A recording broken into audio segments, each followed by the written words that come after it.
আমি দমে বসানোর জন্য চলে আসছি। এখন আমি প্রথমে এখানে এটার মধ্যে আমি দমে বসাবো। এগুলো আমি এক চামচ গামলা দিয়ে আমি নিচে ভালো করে ব্রাশ করে দেবো।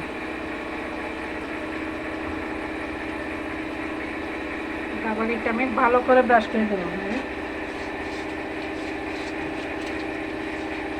এটা দিলে কি হয়, নিচে আর লেগে যাওয়ার সম্ভাবনাটা থাকে না।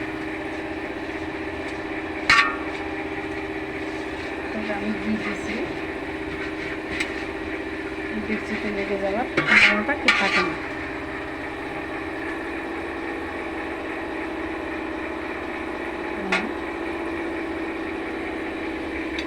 প্রথমে দিয়ে দিই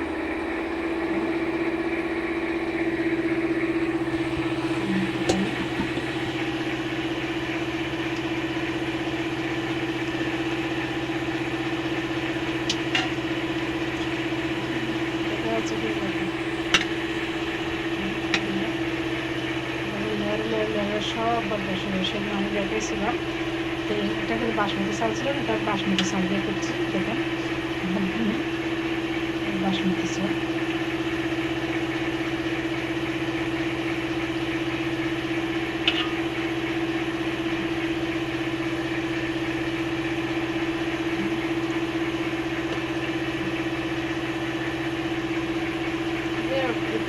পাতাগুলো উঠে নেবেন, এগুলো ফেললে ভালো লাগে না।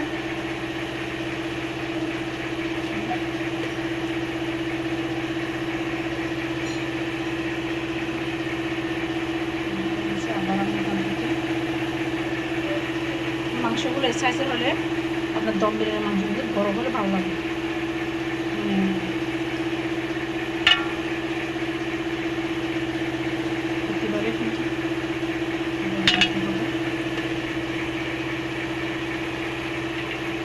বাদগুলো কিন্তু 8%, 100% মানে 10% ইয়া করে নিন,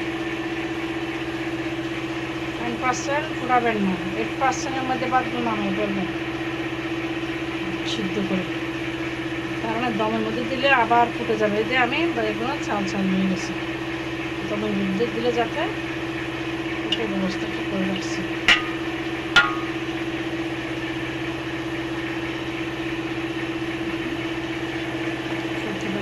নেড়ে দিতে হবে যাতে তেল ঘি সাথে ইয়ে হয়, ছড়িয়ে ছিটিয়ে পড়ে। একটু সাবধানতার সাথে দিতে হবে।